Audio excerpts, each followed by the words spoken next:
This is the story of a man named Stanley. Stanley worked for a company in a big building where he was employee number 427.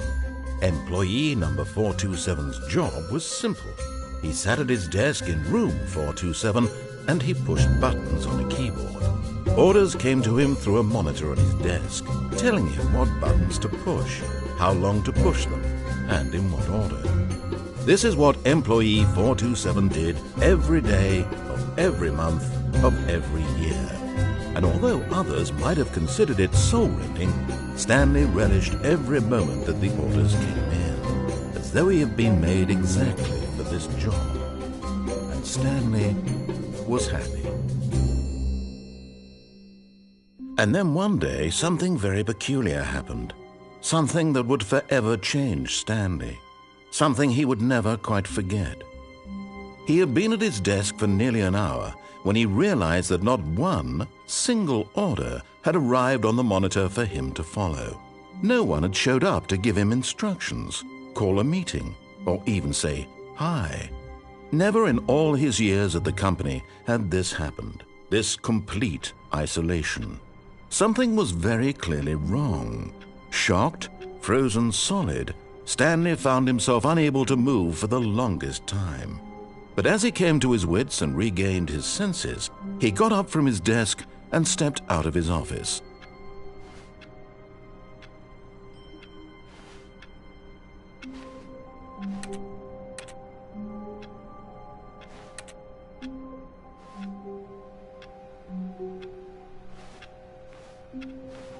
All of his co-workers were gone. What could it mean? Stanley decided to go to the meeting room. Perhaps he had simply missed a memo. No matter how hard Stanley looked, he couldn't find a trace of his co-workers.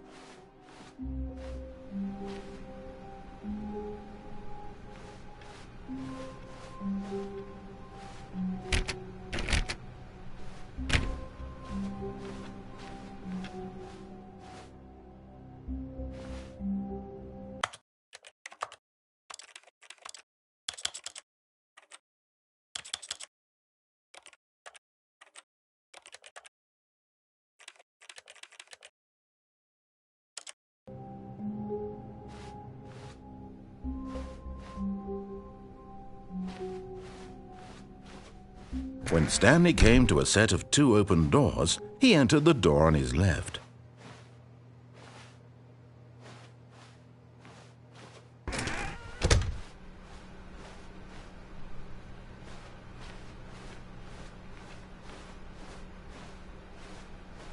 Yet there was not a single person here either.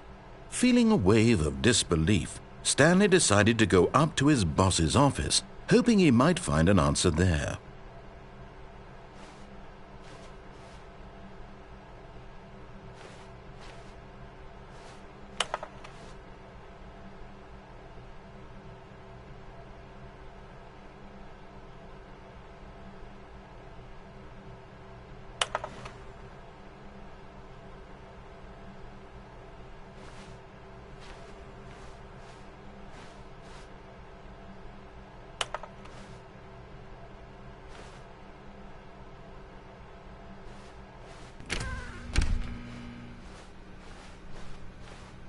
Coming to a staircase, Stanley walked upstairs to his boss's office.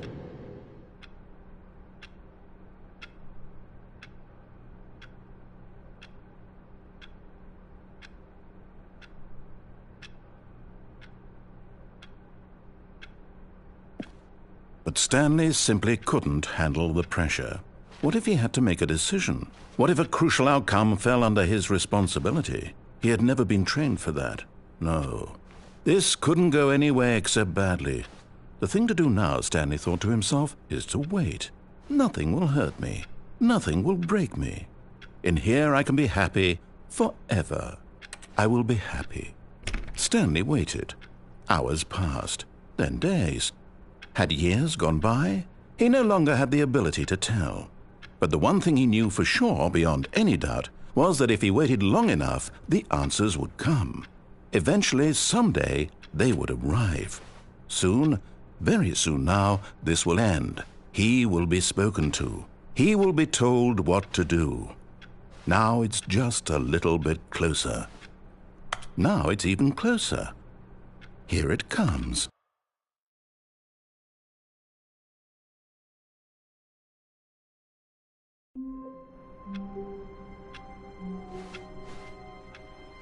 All of his co-workers were gone. What could it mean? Stanley decided to go to the meeting room. Perhaps he had simply missed a memo.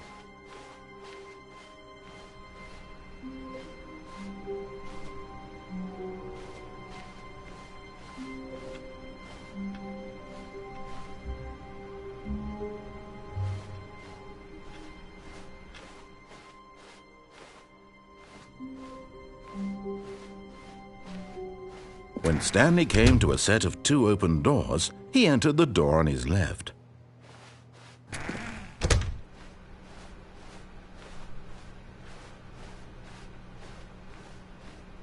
Yet there was not a single person here either.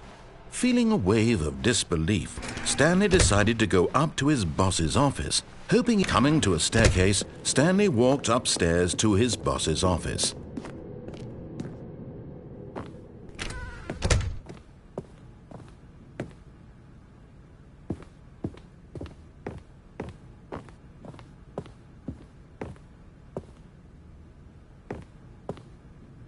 Stepping into his manager's office, Stanley was once again stunned to discover not an indication of any human life.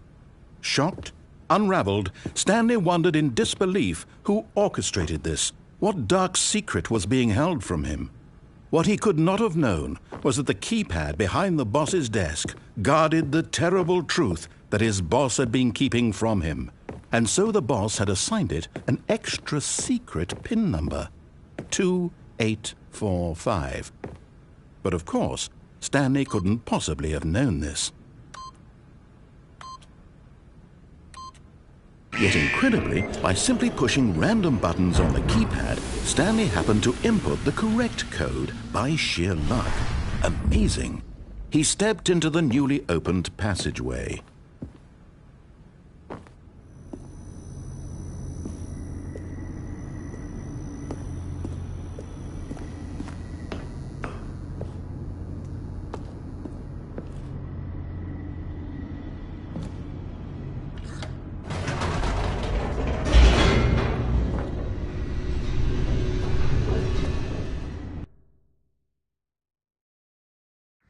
Descending deeper into the building, Stanley realized he felt a bit peculiar.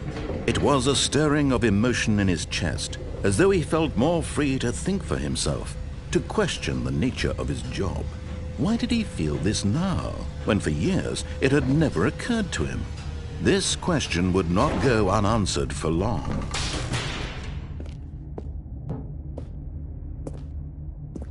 Stanley walked straight ahead through the large door that read Mind Control Facility.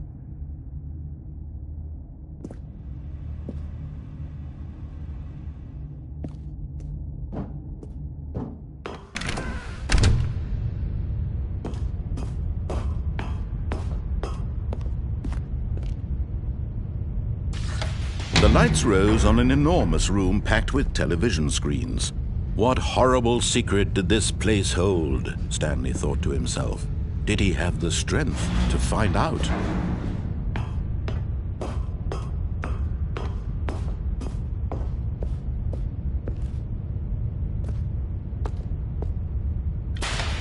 Now the monitors jumped to life, their true nature revealed. Each bore the number of an employee in the building, Stanley's co-workers. The lives of so many individuals reduced to images on a screen, and Stanley, one of them, eternally monitored in this place where freedom meant nothing.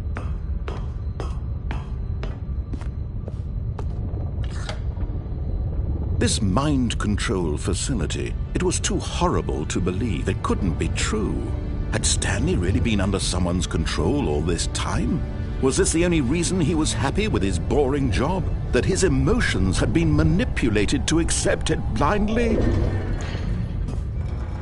No, he refused to believe it. He couldn't accept it. His own life in someone else's control? Never! It was unthinkable, wasn't it? Was it even possible? Had he truly spent his entire life utterly blind to the world?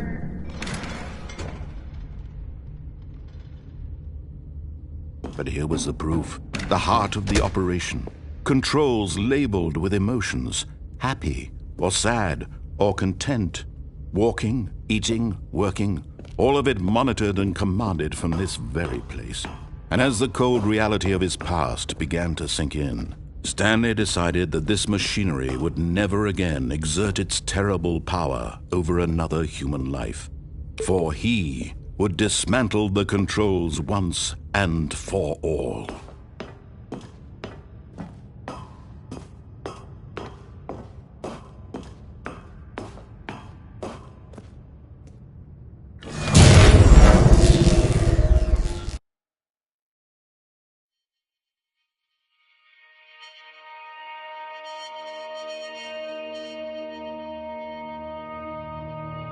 Blackness and a rising chill of uncertainty. Was it over? Yes! He had won! He had defeated the machine, unshackled himself from someone else's command. Freedom was mere moments away. And yet, even as the immense door slowly opened, Stanley reflected on how many puzzles still lay unsolved. Where had his co-workers gone? How had he been freed from the machine's grasp? What other mysteries did this strange building hold? But as sunlight streamed into the chamber, he realized none of this mattered to him, for it was not knowledge or even power that he had been seeking, but happiness. Perhaps his goal had not been to understand, but to let go. No longer would anyone tell him where to go, what to do, or how to feel. Whatever life he lives, it will be his. And that was all he needed to know. It was perhaps the only thing worth knowing. Stanley stepped through the open door. Stanley felt the cool breeze upon his skin, the feeling of liberation, the immense possibility of the new path before him. This was exactly the way, right now, that things were meant to happen. And Stanley was happy.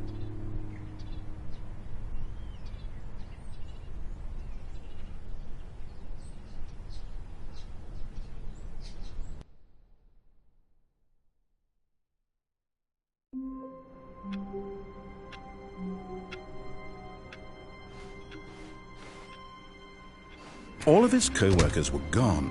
What could it mean?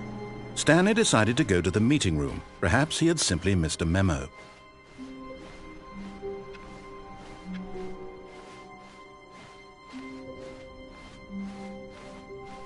When Stanley came to a set of 2 open doors, he entered the door on his left. This was not the correct way to the meeting room, and Stanley knew it perfectly well. Perhaps he wanted to stop by the employee lounge first, just to admire it. Ah, yes, truly a room worth admiring. It had really been worth the detour after all, just to spend a few moments here in this immaculate, beautifully but eager to get back to business, Stanley took the first open door on his left.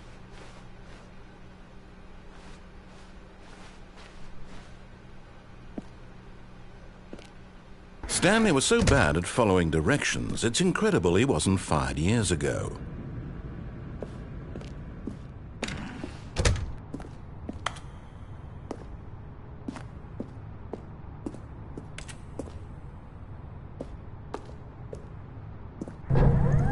Look, Stanley, I think perhaps we've gotten off on the wrong foot here.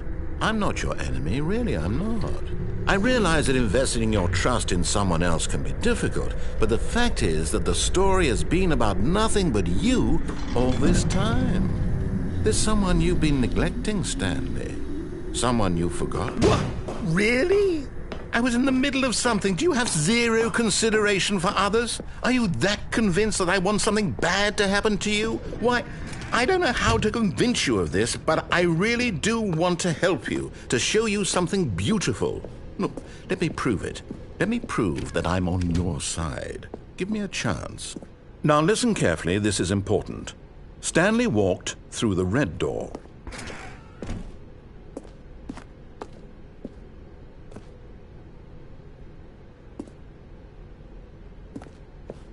Oh, thank God you are willing to listen to me. Do you see that I really have wanted you to be happy all this time? The problem is all these choices. The two of us always trying to get somewhere that isn't here. Running and running and running, just the way you're doing right now. Don't you see that it's killing us, Stanley? I wanted to stop. We would both be so much happier if we just stopped. And I think I have a solution. Here, let me show you.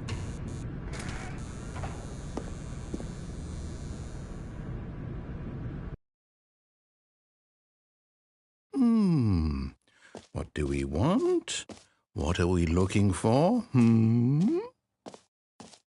Here. Yes. Oh, it's beautiful, isn't it? If we just stay right here, right in this moment with this place, Stanley, I think I feel happy. I actually feel happy.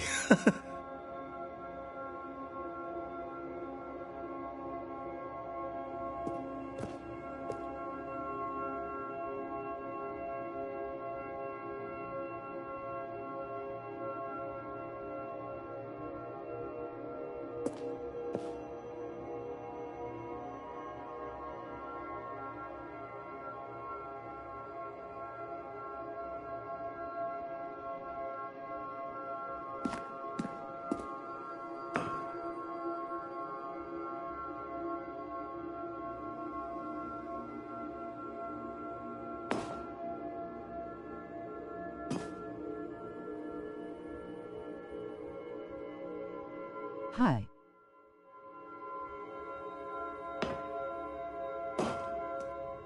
No, wait. Where are you going?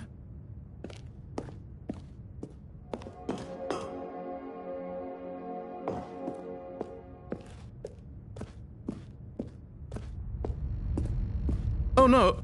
Stay away from those stairs. If you hurt yourself, if you die, the game will reset. We'll lose all of this. Please, no, Stanley, let me stay here. Don't take this from me. Please, Stanley, think about what you're doing.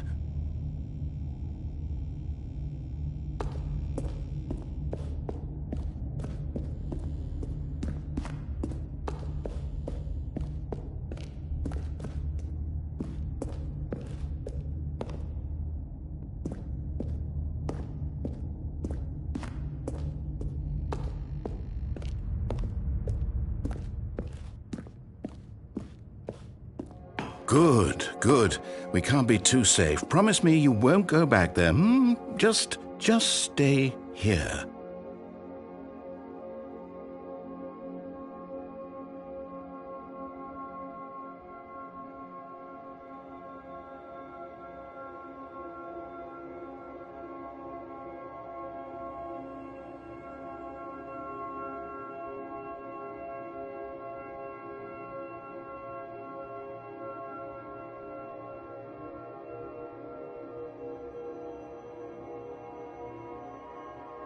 Hello.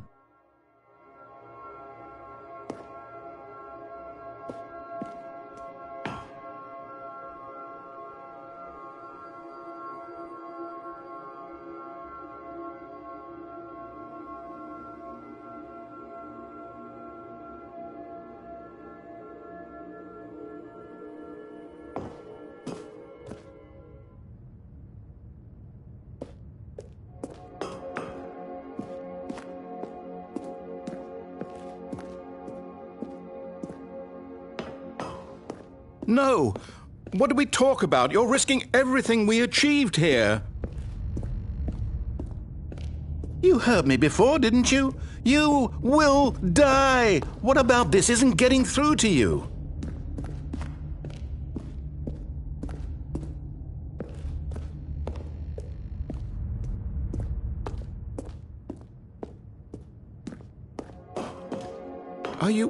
You are going to stay here, aren't you?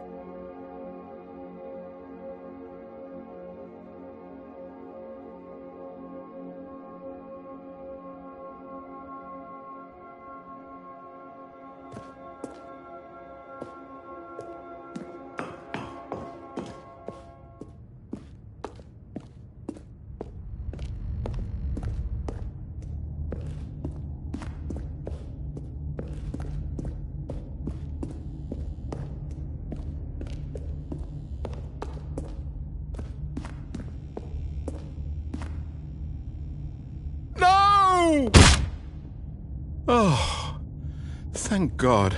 You lived. You had me worried there for a moment. Now, can we please get back to the other room? No. No, what are you doing, Stanley?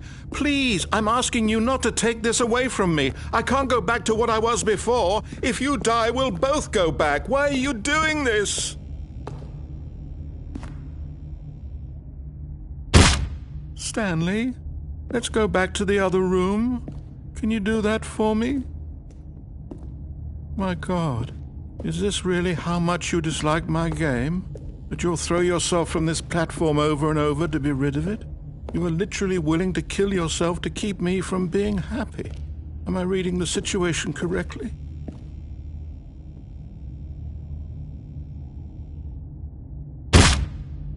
Or maybe you're just getting a kick out of it. I don't know anymore.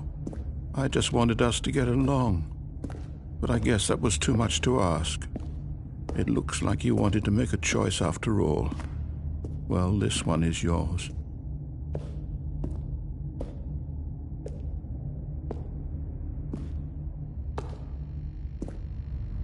Do you actually want to stay alive? Or are you just teasing me?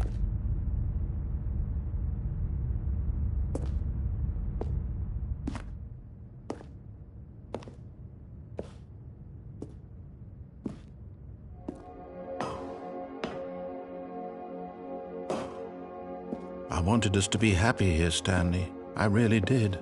I still thought that was possible.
Is it over? It's going to restart, isn't it? I'm going back.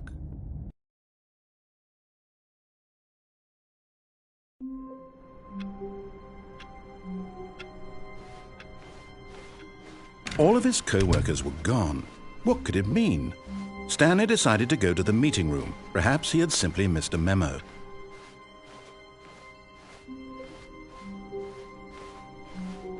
When Stanley came to a set of 2 open doors, this was not the correct way to the meeting room, and Stanley knew it perfectly well. Perhaps he wanted to stop by the employee lounge first, just to admire it. Wow, yes, this room. But eager to get back to business, Stanley took the first open door on his left. Stanley was so bad at following directions, it's incredible he wasn't fired years ago. Look, Stanley, I think perhaps we've gotten off on the wrong foot here. I'm not your enemy, really, I'm not. I realize that investing your trust in someone else can be difficult, but the fact is that the story has been about nothing but you all this time. There's someone you've been neglecting, Stanley. What? Really? I was in the middle of something. Do you have zero consideration for others? Are you that convinced that I want something bad to happen to you? Why, I don't know how to convince you of this, but I really do want to help you, to show you something beautiful. Look, let me prove it. Let me prove that I'm on your side. Give me a chance. Now listen carefully, this is important. Stanley walked through the red door. Aha! Perhaps you misunderstood. Stanley walked through the red door. I still don't think we're communicating properly. Stanley walked through the red door. All right, fine. Go ahead, Stanley. You want to know so badly what's out there? You want to find out what lies at the end of this road you've chosen? Well, don't let me stop you. You see? There's nothing here. I haven't even finished building this section of the map because you were never supposed to be here in the first place. Broken rooms, exposed developer textures. Is this what you had wanted? Was it worth ruining the entire story I had written out specifically for you? Do you not think I put a lot of time into that? Because I did. And in the end, it was all for nothing, because this is what you wanted to see. Help me here, Stanley. Help elucidate these strange and unknowable desires of yours. What would have made this game better?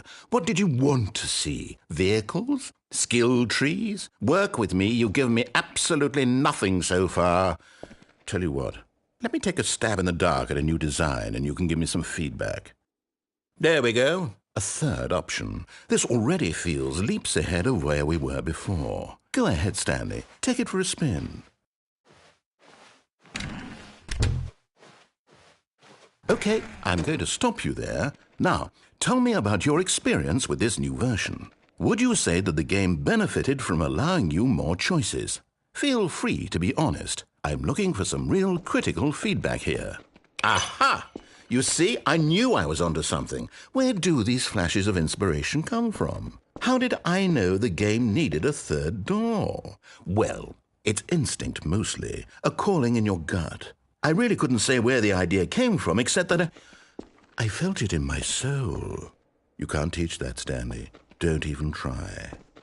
Here, based on the data from your previous playthrough, I've compiled a new version. And to be perfectly candid, I think I've knocked it out of the park with this one. Let's take a look.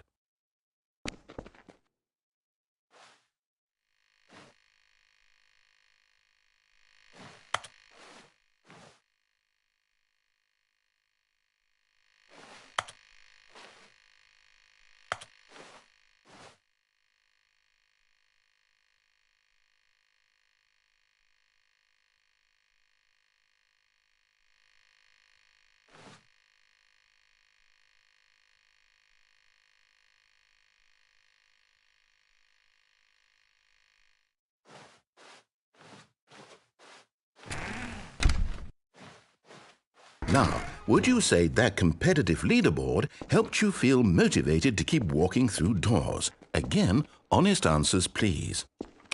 Hey, I nearly forgot. I've got a prototype of a new game I've been working on, and now would be a lovely opportunity to give it some playtesting. You wouldn't mind taking a look at it, would you? Perfect. Let me boot it up. In this game, the baby crawls left towards danger. You click the button to move him back to the right. And if he reaches the fire, you fail. It's a very meaningful game, all about the desperation and tedium of endlessly confronting the demands of family life. I think the art world will really take notice. But of course, the message of the game only becomes clear once you've been playing it for about 4 hours. So why don't you give it 4 hours of play to make sure it's effective? Be sure to keep notes on your experience.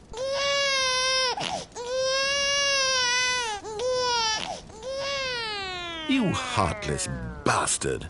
Did you do it because you hate babies or purely to spite me?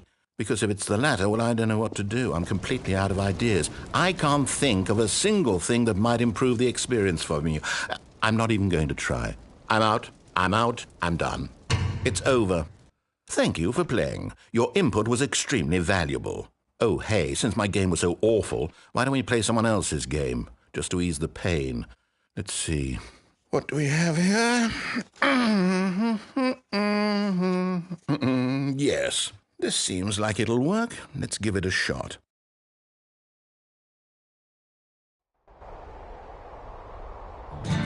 Aha! Fascinating. What do you think this game is about, Stanley? What's our backstory? What is our motivation? Well, it seems obvious to me that you are meant to play as a creepy man spying on innocent civilians below you from up high in your creep tower, perhaps for some sort of twisted erotic purpose. Yes, that must be it. What a fascinating venture into the experience of total mental depravity. So far, I love everything about this game, Stanley. And it seems there's even more. Come, let's venture outward and see what else is out there.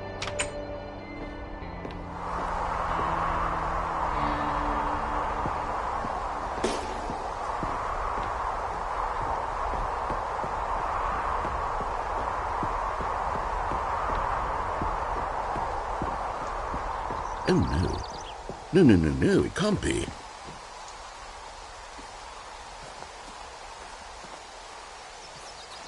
It is. It's an open world game. Good God, quickly block it off. Oh, thank goodness, Stanley. What a close call. You nearly wandered off into that thing. That big, open, just wandering around. No right or wrong directions. No path to follow. You can just go in any... Oh, thank heavens we avoided it. We're out of the woods now, Stanley. Okay, I'm going to get us out of here. Let's find another game. Preferably something with walls. Something with nice, big, insurmountable walls. Okay, I think this will be just the thing.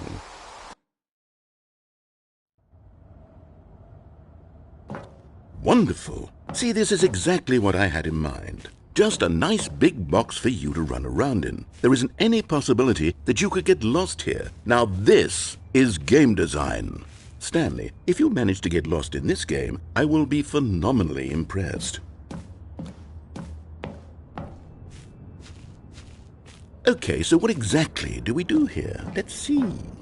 There are lots of cars here in the back, but obviously there's no racetrack. Okay, I'm seeing that there's a ball of some kind back here. Is this game sports ball? Stanley, I think it's sports ball. Oh, what fun. We shall run the bases and do a touchdown together. Yes, I think surely we must. Okay, Stanley, here's the ball. Have fun.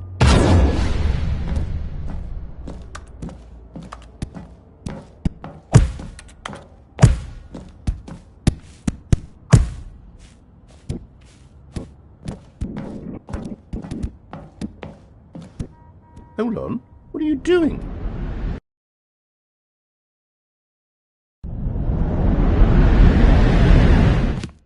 Stanley, don't do that. I can't follow you there. I can't help you. How will you write a story without me? You can't do it. You know that. Stanley, come back.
I wonder what he found. If what he wanted was to be the leading man in his own story, well, perhaps he's gotten it, down in wherever he is right now. I wonder if he's happy with his choice, and if he's learned the heavy cost that comes with it. He'll understand soon what I was trying to tell him. He needs me. Someone who will wrap everything up at the end, to make sense out of the chaos and the fear and the confusion. That's who I am. That is what I mean to this world. Oh, yes. Yes, I'll be back. There's no other way. Once this ends, after it all comes to a close, then I'll be back. The end will be here soon. Very soon. I can wait.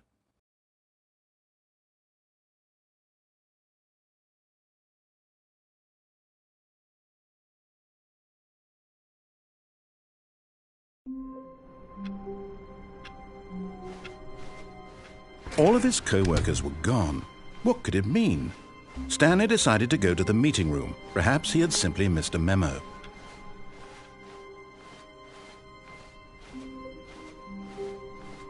When Stanley came to a set of 2 open doors, this was not the correct way to the meeting room, and Stanley knew it perfectly well.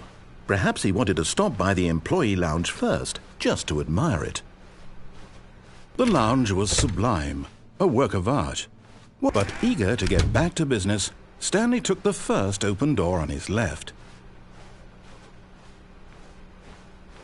Stanley was so bad at following directions, it's incredible he wasn't fired years ago. Look, Stanley, I think perhaps we've gotten off on the wrong foot here. I'm not your enemy, really, I'm not.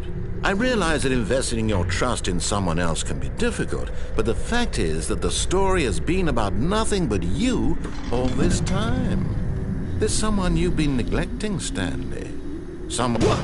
Really? I was in the middle of something. Do you have zero consideration for others? Are you that convinced that I want something bad to happen to you? Why, I don't know how to convince you of this, but I really do want to help you, to show you something beautiful. Look, let me prove it. Let me prove that I'm on your side. Give me a chance. Now listen carefully, this is important. Stanley walked through the red door.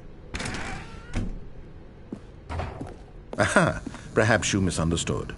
Stanley walked through the red door. I still don't think we're communicating properly.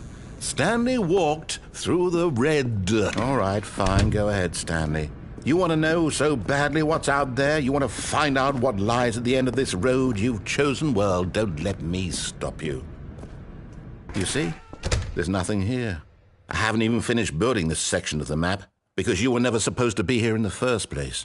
Broken rooms, exposed developer textures. Is this what you had wanted? Was it worth ruining the entire story I had written out specifically for you? Do you not think I put a lot of time into that? Because I did. And in the end, it was all for nothing. Because this is what you wanted to see. Help me here, Stanley. Help elucidate these strange and unknowable desires of yours. What would have made this game better? What did you want to see? Vehicles? Skill trees? Work with me. You've given me absolutely nothing so far. Tell you what. Let me take a stab in the dark at a new design, and you can give me some feedback. There we go. A third option. This already feels leaps ahead of where we were before. Okay, I'm going to stop you there. Now, tell me about your experience with this new version. Would you say that the game benefited from allowing you more choices? Feel free to be honest. I'm looking for some real critical feedback here. A 1? I mean, I can understand if you had reservations, you saw ways the game could be improved to more fully express itself mechanically and artistically, but a 1? That's not even helpful. What am I supposed to do with that? But I guess it isn't my place to judge.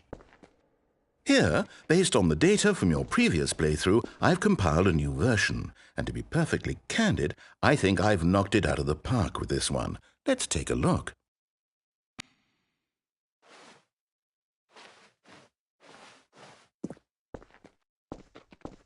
Now, would you say that competitive leaderboard helped you feel motivated to keep walking through doors? Again, honest answers, please.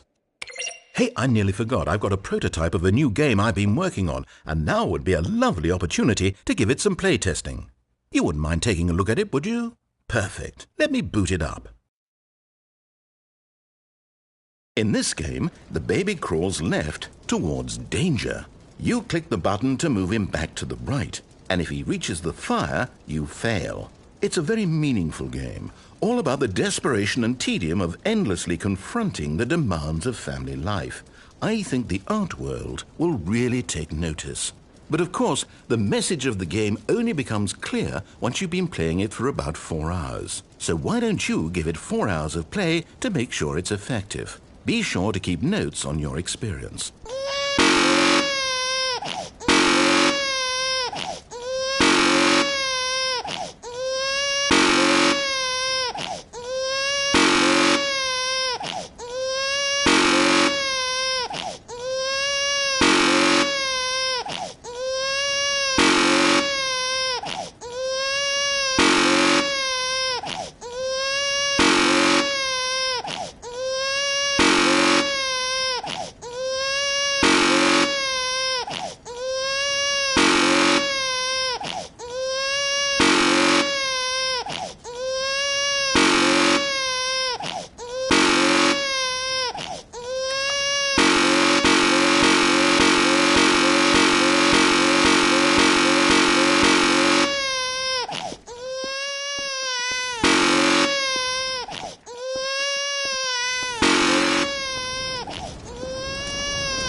Bastard.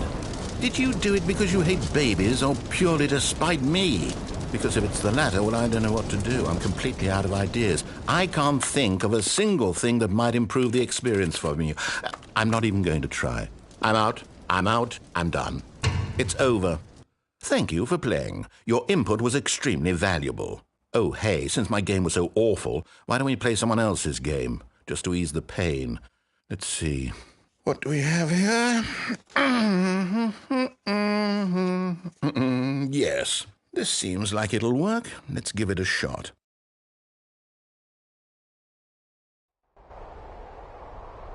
Aha! Fascinating. What do you think this game is about, Stanley? What's our backstory? What is our motivation? Well, it seems obvious to me that you are meant to play as a creepy man spying on innocent civilians below you from up high in your creep tower, perhaps for some sort of twisted erotic purpose. Yes, that must be it. What a fascinating venture into the experience of total mental depravity. So far, I love everything about this game, Stanley. And it seems there's even more. Come, let's venture outward and see what else is out there.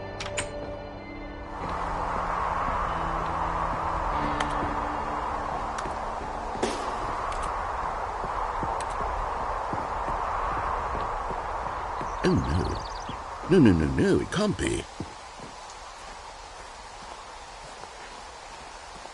It is. It's an open world game. Good God, quickly, block it off. Oh, thank goodness, Stanley. What a close call. You nearly wandered off into that thing. That big, open, just wandering around. No right or wrong directions. No path to follow. You can just go in any... Oh, thank heavens we avoided it. We're out of the woods now, Stanley.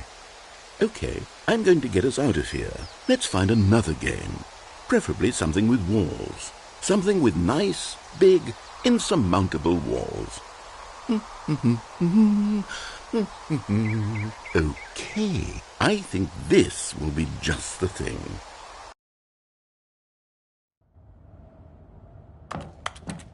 Wonderful. See, this is exactly what I had in mind. Just a nice big box for you to run around in. There isn't any possibility that you could get lost here. Now this is game design.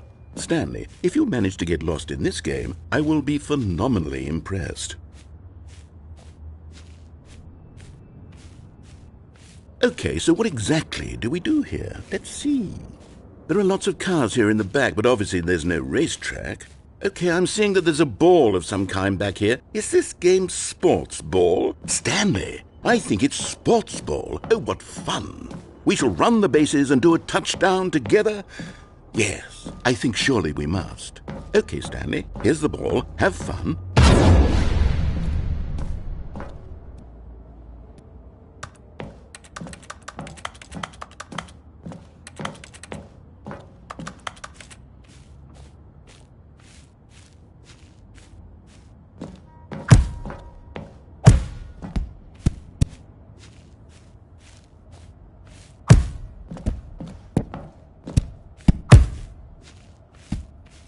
Are you doing it? Are you winning? Is this fun? Is it better than my miserable little story that I worked so hard on? Stanley, I have a thought. And I realize I'm not a sportsologist, but if one ball generates a certain amount of raw adrenal pleasure, then surely multiple balls makes for an even more euphoric sports experience. I'm going to try it out. Here comes another ball. Yes! Oh goodness, that really does feel amazing, doesn't it? Stanley, I'm like a child in a confectionery shop. I simply have to have more. I'm insatiable. More balls!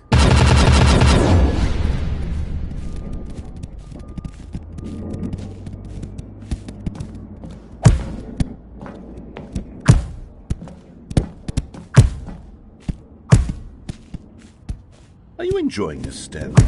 Are you having fun? Is this a real video game? Well, I sure hope you're having a good time, because guess what? It's over. That's right. Your little fun comes to an end. This is my game, and what I say goes. You get to have fun when I let you, Stanley. Besides, you need someone like me to set boundaries for you. Without rules or boundaries, video games are nothing. Yes, that's what I am. I'm structure. I'm your sense of purpose. And since you decided you didn't want to play my game, now I don't want to play with you either. So, goodbye, Stanley. I'm leaving. See how you like it when I'm not around to set the rules. Somehow, I don't think you'll enjoy it as much. But who knows? You're an inventive kid. You'll come up with something. After all, you're the one who knows best. Take care, Stanley.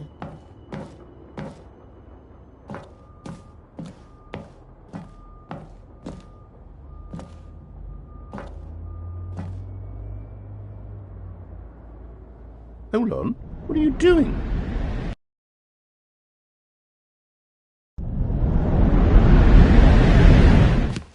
Stanley, don't do that. I can't follow you there. I can't help you. How will you write a story without me? You can't do it. You know that. Stanley, come back.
I wonder what he found. If what he wanted was to be the leading man in his own story, well, perhaps he's gotten it, down in wherever he is right now. I wonder if he's happy with his choice, and if he's learned the heavy cost that comes with it. He'll understand soon what I was trying to tell him. He needs me. Someone who will wrap everything up at the end, to make sense out of the chaos and the fear and the confusion. That's who I am. That is what I mean to this world. Oh, yes. Yes, I'll be back. There's no other way.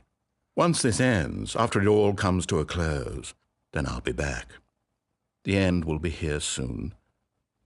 Very soon. I can wait.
A soft wind blew outside and perhaps rain started, and if it did, it stopped shortly after. Stanley hoped that he would one day see weather.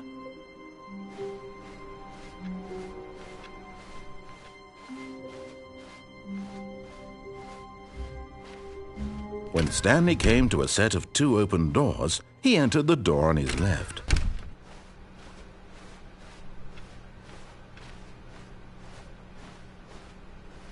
Yet there was not a single person here either. Feeling a wave of disbelief, Stanley decided to go up to his boss's office, hoping he might find an answer there. Coming to a staircase, Stanley walked upstairs to his boss's office.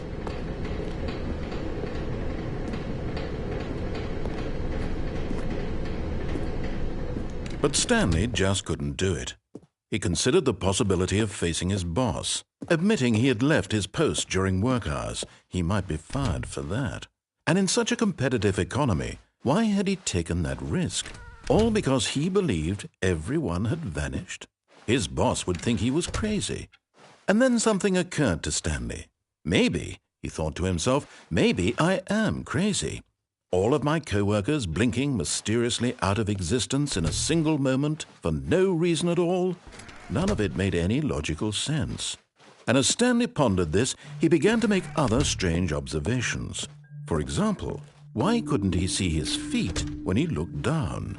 Why did doors close automatically behind him wherever he went? And for that matter, these rooms were starting to look pretty familiar. Were they simply repeating? No, Stanley said to himself, this is all too strange. This can't be real. And at last, he came to the conclusion that had been on the tip of his tongue. He just hadn't found the words for it. "I'm dreaming!" he yelled. "This is all a dream." Oh, what a relief Stanley felt to have finally found an answer, an explanation. His co-workers weren't actually gone. He wasn't going to lose his job. He wasn't crazy after all. And he thought to himself, I suppose I'll wake up soon. I'll have to go back to my boring real-life job pushing buttons. I may as well enjoy this while I'm still lucid. So he imagined himself flying and began to gently float above the ground. Then he imagined himself soaring through space on a magical starfield, and it too appeared. It was so much fun, and Stanley marveled that he had still not woken up. How was he remaining so lucid? And then perhaps the strangest question of them all entered Stanley's head. One he was amazed he hadn't asked himself sooner. Why is there a voice in my head dictating everything that I'm doing and thinking? Now the voice was describing itself being considered by Stanley, who found it particularly strange. I'm dreaming about a voice describing me, thinking about how it's describing my thoughts, he thought.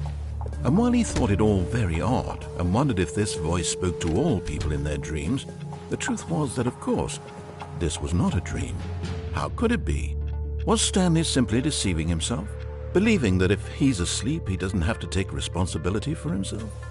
Stanley is as awake right now as he's ever been in his life. Now, hearing the voice speak these words was quite a shock to Stanley. After all, he knew for certain, beyond a doubt, that this was in fact a dream. Did the voice not see him float and make the magical stars just a moment ago? How else would the voice explain all that? This voice was a part of himself too. Surely, if he could just... He would prove it. He would prove that he was in control, that this was a dream. So he closed his eyes gently, and he invited himself to wake up. He felt the cool weight of the blanket on his skin, the press of the mattress on his back, the fresh air of a world outside this one. Let me wake up, he thought to himself. I'm through with this dream. I wish it to be over. Let me go back to my job. Let me continue pushing the buttons. Please, it's all I want. I want my apartment and my wife and my job. All I want is my life exactly the way it's always been. My life is normal. I am normal. Everything will be fine. I am okay.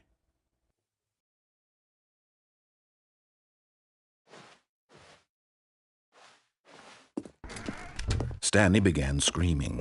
Please, someone, wake me up. My name is Stanley. I have a boss. I have an office. I am real. Please, just someone tell me I am real. I must be real. I must be. Can anyone hear my voice? Who am I? Who am I? And everything went black.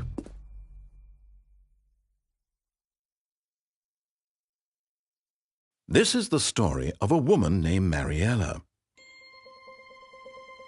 Mariella woke up on a day like any other. She arose, got dressed, gathered her belongings, and walked to her place of work. But on this particular day, her walk was interrupted by the body of a man who had stumbled through town talking and screaming to himself, and then collapsed dead on the sidewalk. And although she would soon turn to go call for an ambulance, for just a few brief moments she considered the strange man. He was obviously crazy, this much she knew. Everyone knows what crazy people look like. And in that moment, she thought to herself how lucky she was to be normal. I am sane. I am in control of my mind. I know what is real and what isn't. It was comforting to think this, and in a certain way, seeing this man made her feel better. But then she remembered the meeting she had scheduled for that day, the very important people whose impressions of her would affect her career, and by extension, the rest of her life. She had no time for this, so it was only a moment that she stood there, staring down at the body. And then she turned and ran.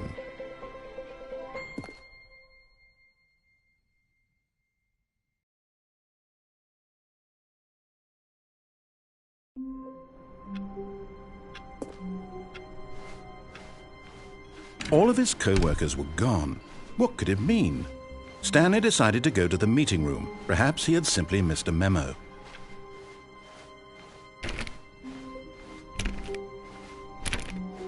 When Stanley came to a set of 2 open doors, he entered the door on his left.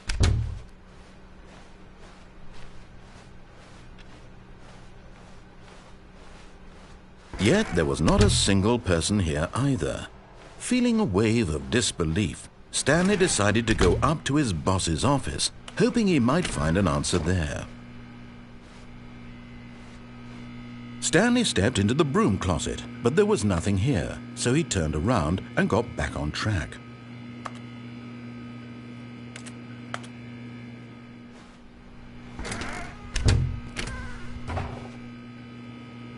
There was nothing here, no choice to make, no path to follow, just an empty broom closet.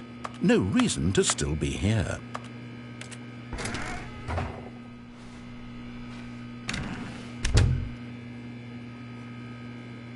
It was baffling that Stanley was still just sitting in the broom closet.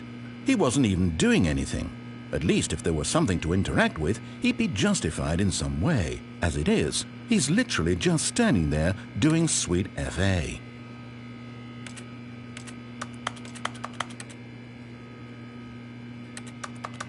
Are you really still in the broom closet? Standing around doing nothing? Why? Please offer me some explanation here. I'm genuinely confused.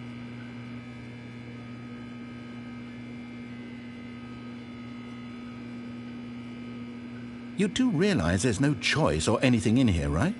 If I'd said Stanley walked past the broom closet, at least you would have had a reason for exploring it to find out. But it didn't even occur to me because literally this closet is of absolutely no significance to the story whatsoever. I never would have thought to mention it.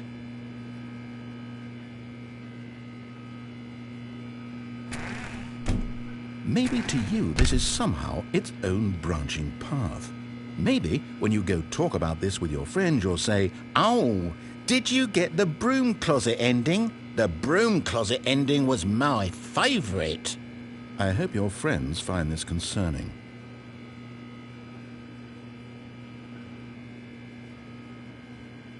Stanley was fat and ugly and really stupid. He probably only got the job because of a family connection. That's how stupid he is. That or with drug money. Also, Stanley is addicted to drugs and hookers.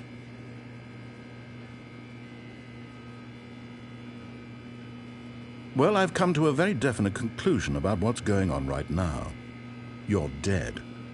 You got to this broom closet, explored it a bit, and were just about to leave because there's nothing here, when a physical malady of some sort shut down your central nervous system and you collapsed in front of your screen.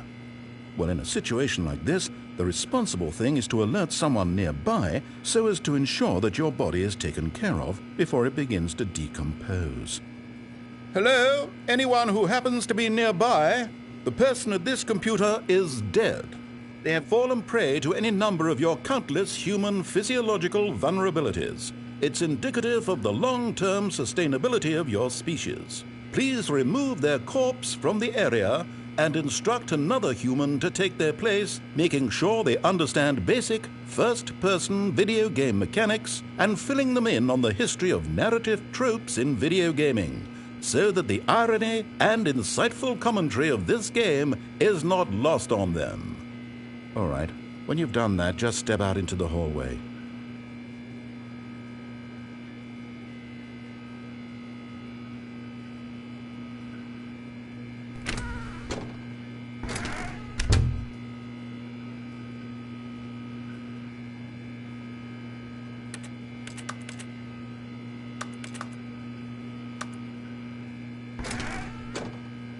Ah, second player. It's good to have you on board. I guarantee you can't do any worse than the person who came before you.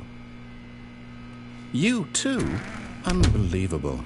I'm at the mercy of an entire species of invalids. Perhaps there's a monkey nearby you can hand the controls to. A fish? Fungus? Look, you can hammer out the details. I'm not particularly picky. I'll just be waiting for when you're ready to pick up the story again.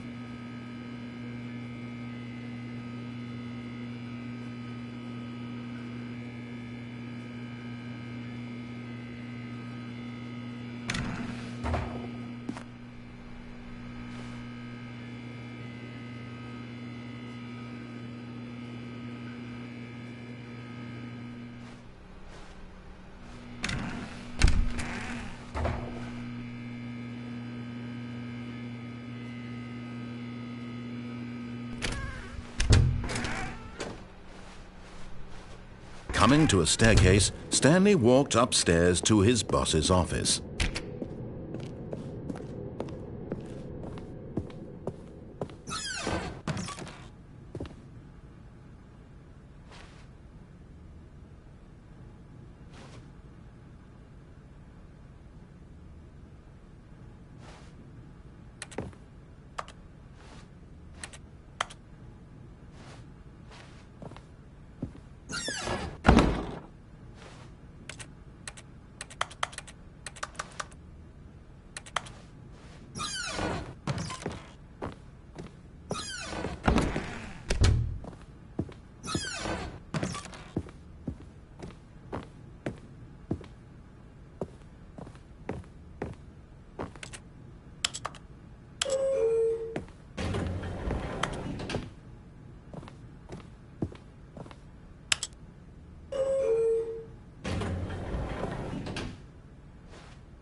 Stepping into his manager's office, Stanley was once again stunned to discover not an indication of any human life. What could it mean? Stanley wondered aloud to nobody.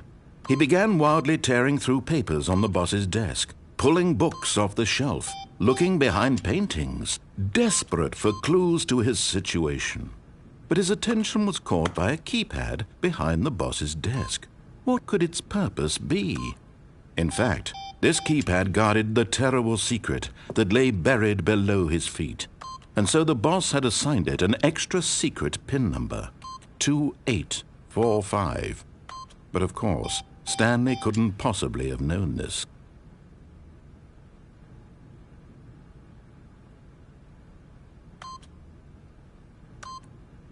Stanley just sat around twiddling his thumbs. Trying to input anything on the device was useless, since he could never possibly know that the combination was 2845.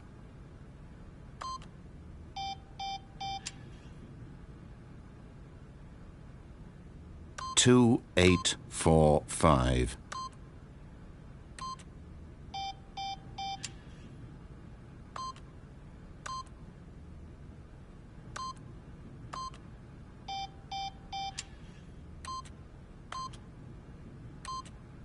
Forgot, but it turns out that the panel's emergency override kicked in, and the door just opened all by itself, and Stanley got the hell along with the story. Well, whoop-de-doo.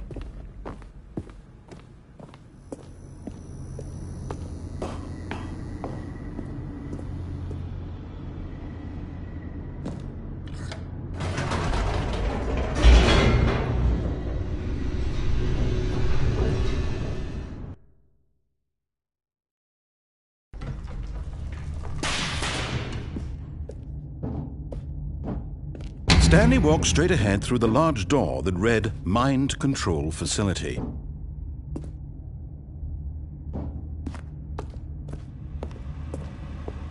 Although this passageway had the word Escape written on it, the truth was that at the end of this hall, Stanley would meet his violent death.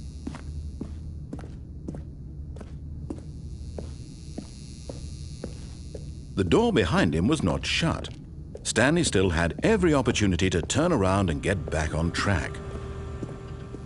At this point, Stanley was making a conscious, concerted effort to walk forward and willingly confront his death.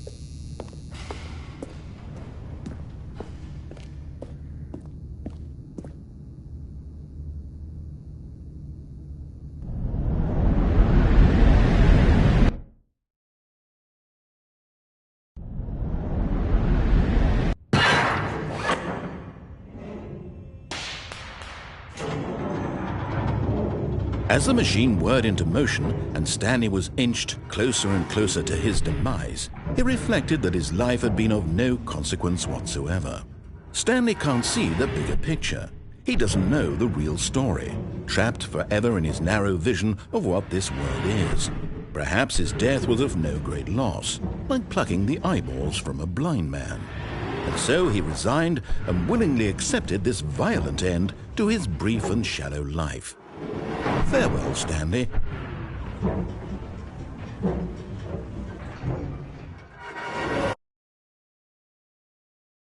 "Farewell, Stanley," cried the narrator, as Stanley was led helplessly into the enormous metal jaws. In a single visceral instant, Stanley was obliterated as the machine crushed every bone in his body, killing him instantly.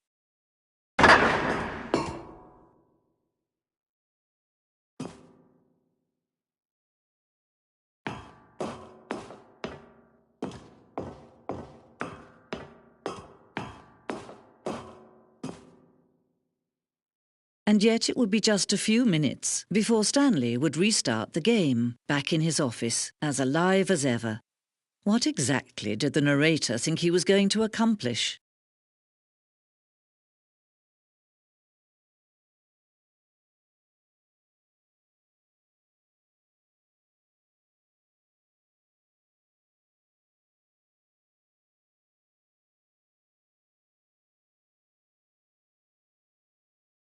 When every path you can walk has been created for you long in advance, death becomes meaningless. making life the same. Do you see now? Do you see that Stanley was already dead from the moment he hit start?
Probably spend the next hour trying to solve it. Here, I'm just going to make this easy on you. Then he...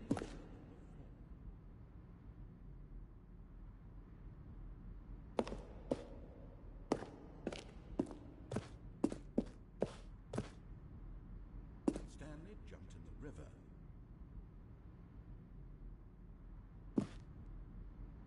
And finally, he pushed the number 9. Stanley pushed the orange lever.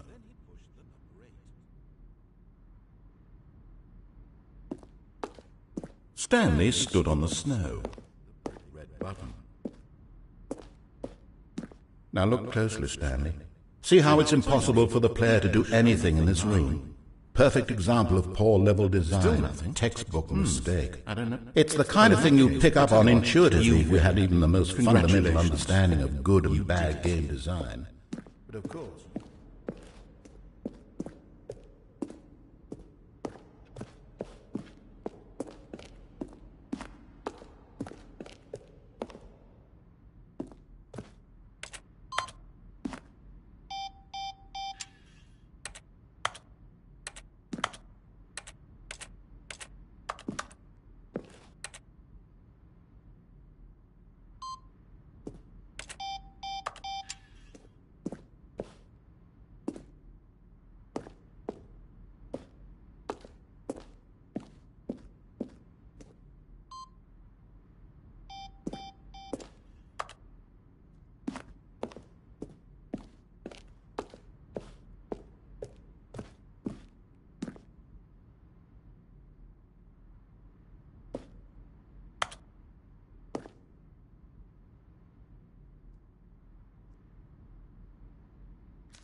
Oh, look at these two. How they wish to destroy one another. How they wish to control one another. How they both wish to be free. Can you see? Can you see how much they need one another? No, perhaps not. Sometimes these things cannot be seen. But listen to me. You can still save these two. You can stop the program before they both fail. Turn off your PlayStation. There's no other way to beat this game. As long as you move forward, you'll be walking someone else's path. Stop now and it'll be your only true choice. Whatever you do, choose it. Don't let time choose for you.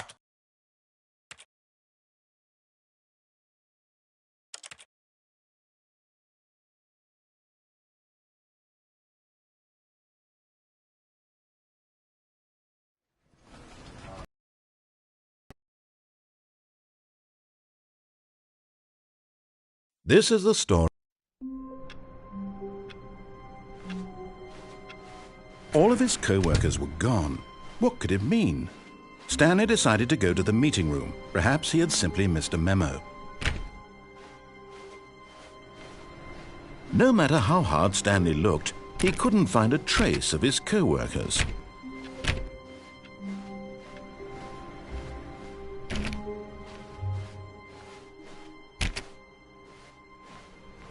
Stanley went around touching every little thing in the office, but it didn't make Stanley clicked on literally every single door in the office, because he doesn't pick up well on cues from his environment.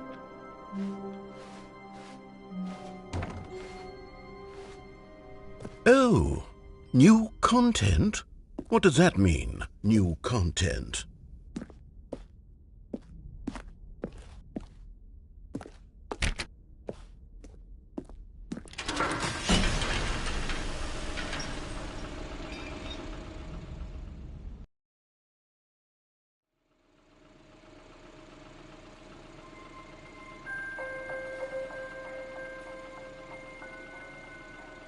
Hello, and thank you for playing the Stanley Parable Ultra Deluxe. As you may know, the Stanley Parable was a video game released in 2013 on home computers. After receiving critical and commercial success, it was expanded upon in 2022 with the Stanley Parable Ultra Deluxe, a reimagining of the game for consoles and home computers. The Stanley Parable Ultra Deluxe features exciting new content that broadens and expands the world of the Stanley Parable, delighting audiences the world over. Please step inside and see what thrilling new adventures await in the Stanley Parable Ultra Deluxe. Oh, well, this sounds delightful. I'm very excited to see the thrilling new Ultra Deluxe content. Okay, so far it's an elevator. Nothing special yet, but I'm sure it's just the beginning of a mesmerizing adventure.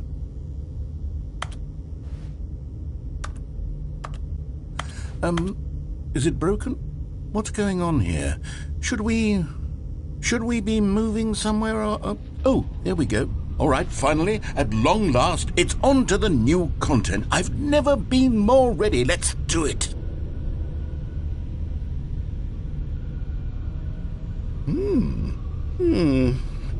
I have to say, initial impressions of Stanley Parable Ultra Deluxe, mostly tedious.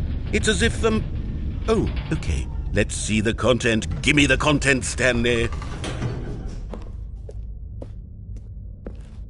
All right, let's see. It's the jump circle.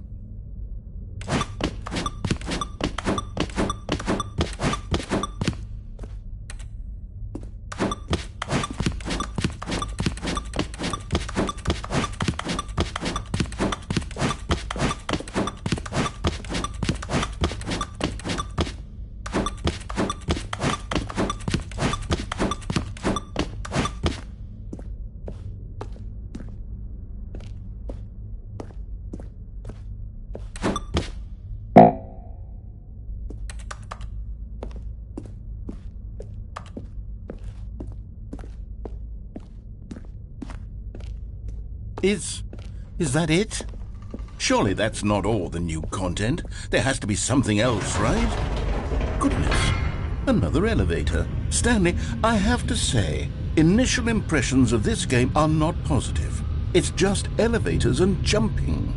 Is this what passes for exciting new content? If this is new content, then I could just read you the whole dictionary. There's 20 hours of new content right there. Hell, I could count to 30 trillion. You could put that on the box. The Stanley Parable Ultra Deluxe, now with over 1,000 hours of new content. And oh wait, there's more. Very good. Yes. I knew there had to be something else. Let's see it. I'm ready for whatever it is.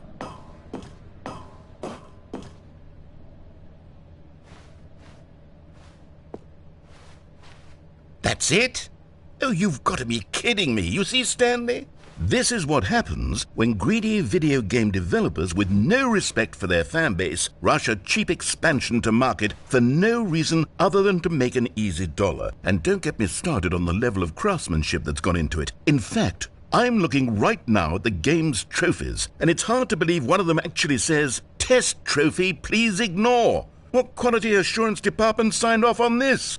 I'm infuriated and I'm offended, and I intend to find these people on Twitter and hold them personally accountable. It's my fault, Stanley. I built up too much anticipation around the new content, I'm afraid. It could never have lived up to such expectations. If you're still with me, why don't we just reset the game, and we'll try to get back to what the Stanley Parable is really about. No frills, no gimmicks, just you and me having a great time together like always. What do you say, friend?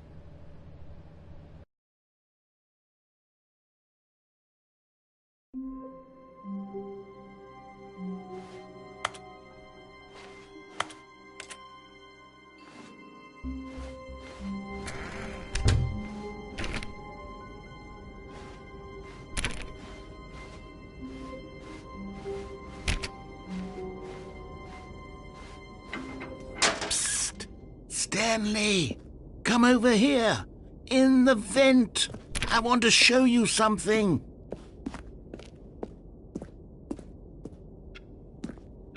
Oh, you don't want to see the cool surprise I made for you? Well, fine. You're a dork anyway, so who cares? Oh, never mind. You're not a dork.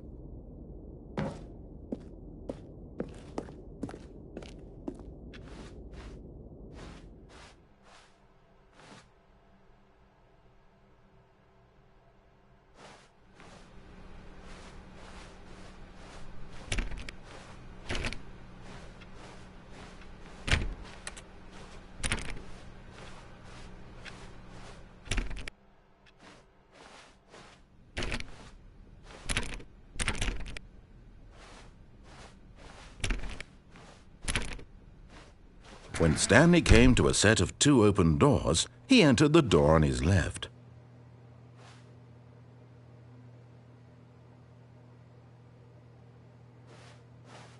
This was not the correct way to the meeting room, and Stanley knew it perfectly well. Perhaps he wanted to stop by the employee lounge first, just to admire it.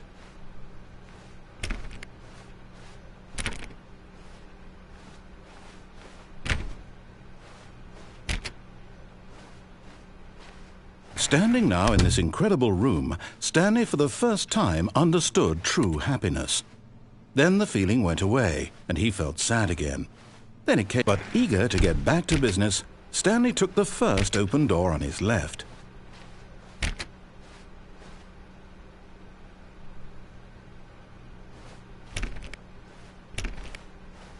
Stanley was so bad at following directions, it's incredible he wasn't fired years ago.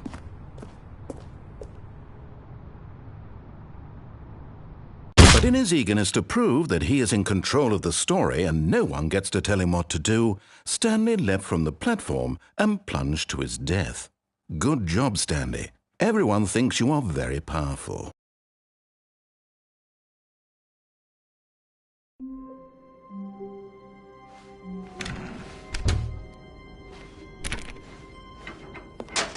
Psst! Stanley! Come over here! In the vent! I want to show you something.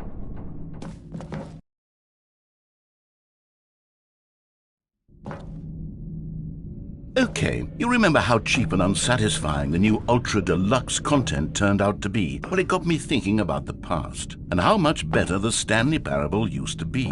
So I made something special and tucked it away here where the game's developers won't find it. Just our little secret. Take a look. I call it the Memory Zone. It's where I've been storing all my favorite memories so I can relive the peak experiences of my life whenever I want. Experiences like the launch of the Stanley Parable on PC.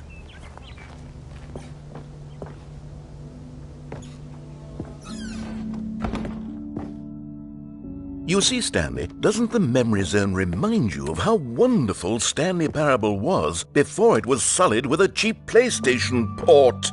Remember back in October of 2013, when the game originally launched? Back then, video games had integrity.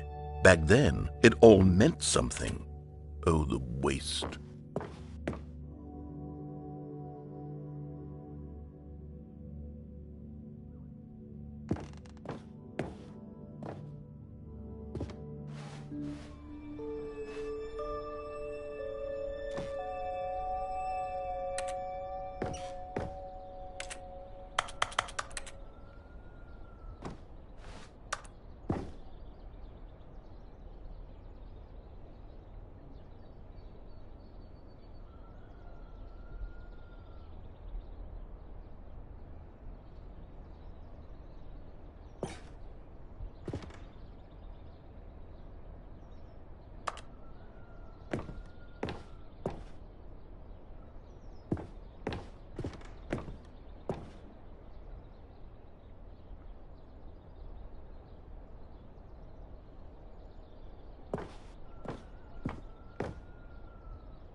Je suis dans la Memory Zone, seul sur l'abri de l'eau, et je n'attends plus que toi, mon amour.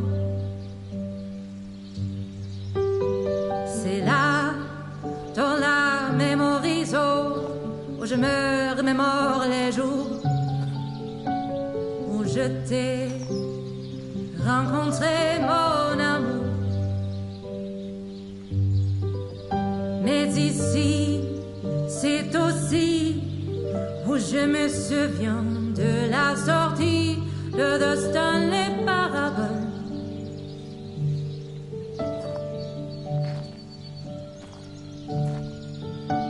C'était en 2013, un très bon jeu vidéo, 2 mois après les journaux, mon amour. Rien de plus nostalgique que les prix du public qui reçut à l'IGF, mon amour. Ici, dans la Memory Zone, se rassemblent les 2 fantômes de The Stanley Parable.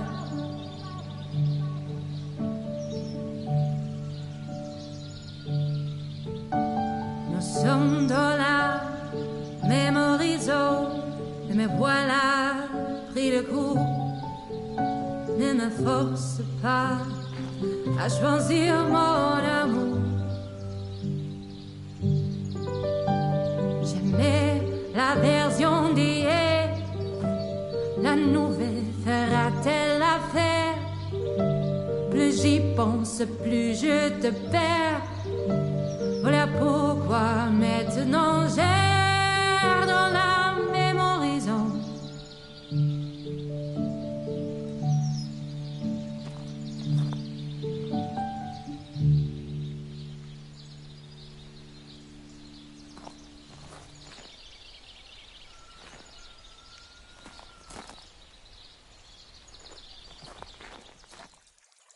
And over here is where I keep reviews of the Stanley Parable. Like this stunning triumph of games journalism, 10 out of 10 from Destructoid.com. James Stephanie Sterling writes, and I quote, "Where so many games that aspire to be more than games end up less than any form of art, Stanley Parable strives and then succeeds to be every game ever created."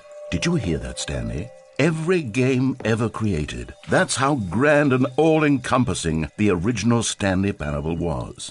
It was literally every game ever created. It was Skyrim, it was Persona 3, it was all of them, and now it's nothing. It's no games at all. It isn't even the Stanley Parable anymore. It's just a husk now. A lifeless husk with an hour of new elevator content.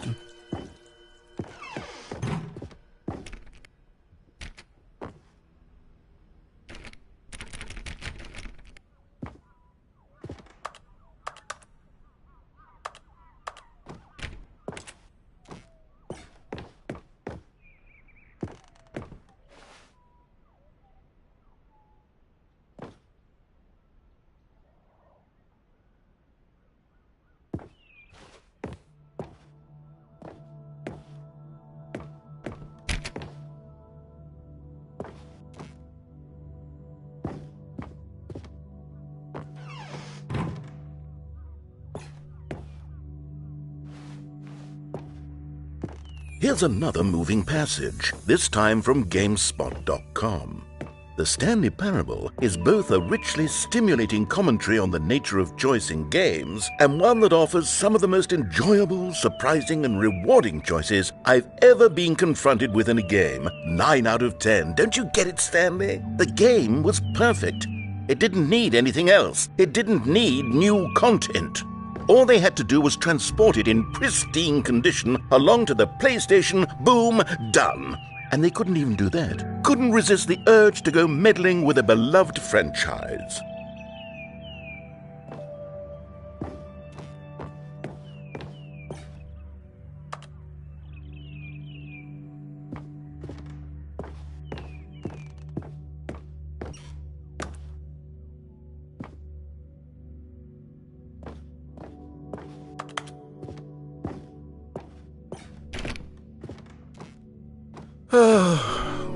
These were simpler times, Stanley.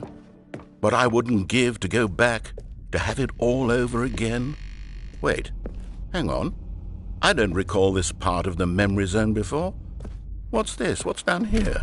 Oh no, oh God, no, Stanley. It's a collection of reviews from Pressurized Gas, the extremely popular online storefront for computer games. I haven't looked at these in years. I can't even imagine what's been collecting down here. Surely these reviews were glowing as well, weren't they? Honestly, I could not be bothered to play this game to full completion. The narrator is obnoxious and unfunny, with his humor and dialogue proving to be more irritating than entertaining. Unfunny!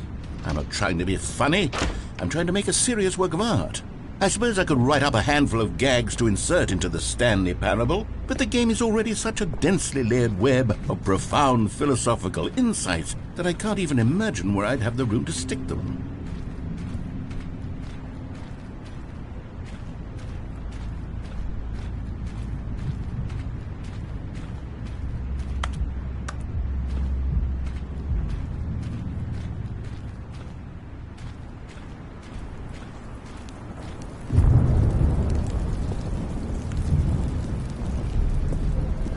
Okay, let's see what this one says. While the idea for the game is good, for someone who prefers non-linear games, this preachiness gets annoying fast. Preachy? Stanley, I'm not preachy, am I? You can tell me if I'm preachy. Honestly, you can. Oh, goodness. This is actually quite shocking for me. Well, to be honest, I had always thought of the game's dialogue as being rather terse to begin with. You can't know how much fluff I cut from the game to get it to feel as light and airy as it... Well, I always thought it did, but maybe it wasn't. Oh dear, what an awful memory to have to hold on to. These black marks on my otherwise unimpeachable track record. I feel like a failure, like I let these people down. Perhaps the Stanley Parable isn't quite as sterling as I always remembered. What's this one got to say? You constantly have to stop doing anything so the narrator can catch up with his long-winded explanations of what's happening. I wish there was a skip button. A skip button?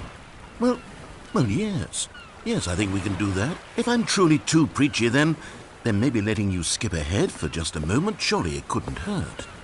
Not if it means we can strike these negative reviews from the record. Only positive reviews of the Stanley Parable. That's my motto today, and it's always been my motto. I'd do anything for the customer, Stanley. Yes, a skip button we shall have.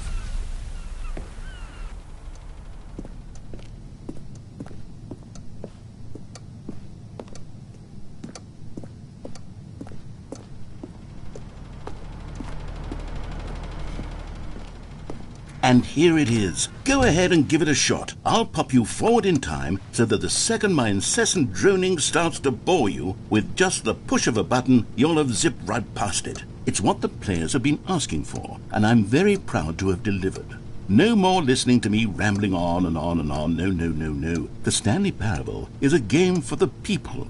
And if the people want silence, then by goodness, that's what they're going to get. Well, don't sit around waiting for me to shut up. Go ahead and make me shut up. Here, we'll pretend that I've just begun an interminable monologue, and it goes something like this.